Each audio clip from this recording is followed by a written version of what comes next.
আজ আমরা আলোচনা করি দীর্ঘমেয়াদী ডায়াবেটিক পেশেন্ট বা আনকন্ট্রোল ডায়াবেটিক পেশেন্টের কি কি সমস্যার সম্মুখীন হয়। Number 1, cardiovascular disease. এর মধ্যে আমরা দেখতে পাই কার্ডিয়াক অ্যারেস্ট হতে পারে এবং ব্রেন স্ট্রোক হতে পারে। নাম্বার 2, নার্ভ ড্যামেজ করতে পারে, যাকে আমরা বলি নিউরোপ্যাথি। এক্ষেত্রে পেশেন্ট আমাদের কমপ্লেন করবে, ডাক্তারবাবু আমাদের হাতে বা পায়ের অসাড় ভাব হচ্ছে বা ঝিনঝিনি ভাব হচ্ছে। নাম্বার 3, আমরা দেখতে পাই কিডনির সমস্যা। সেক্ষেত্রে কি হয়, ওটাকে আমরা বলি নেফ্রোপ্যাথি।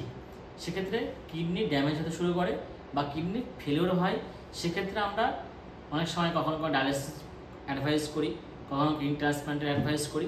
নাম্বার 4, কখনো থেকে চোখের সমস্যা হয়, যাকে আমরা বলি রেটিনোপ্যাথি। এক্ষেত্রে কি হয়, পেশেন্ট চোখে ঝাপসা দেখতে পায় বা কখনো পেশেন্ট দেখতে পায় না। নাম্বার 5, অনেক সময় দেখা যায় পায়ে সমস্যা। সেক্ষেত্রে কি হয়, পায়ে ঘা হয়। কেন হয়? অতিরিক্ত সুগার হওয়ার জন্য ঠিকঠাক করে ব্লাড ফ্লো আর্টারি বা ভেনে হতে পারে না এবং নার্ভ ড্যামেজ হয়ে যায়। তার জন্য সেখানে পায়ে ঘা হতে পারে বা পায়ের পচনশীলতা তৈরি করতে পারে, যাকে আমরা বলি ডায়াবেটিক ফুট আলসার। এবং তাছাড়া আমরা দেখতে পাই আমাদের চামড়া ড্রাইনেস হয়ে যায়, মুখে ঘা হয়, মাড়িতে ঘা হয়। কখনো কখনো দেখেছি অতিরিক্ত সুগারের জন্য আমাদের দাঁত পড়ে যেতে পারে। এবং তাছাড়া একটা যে মেন্টাল সমস্যা কি হয়, ডায়াবেটিক পেশেন্টরা সবসময় মানসিকভাবে চিন্তিত থাকেন, তার জন্য ডিপ্রেশনেও ভোগেন, রোগটাকে নিয়ে ভাবতে থাকেন সারাক্ষণ। এবং তাছাড়া আমরা একটা জিনিস দেখতে পাই, পেশেন্টের হাড়ের সমস্যা হয়।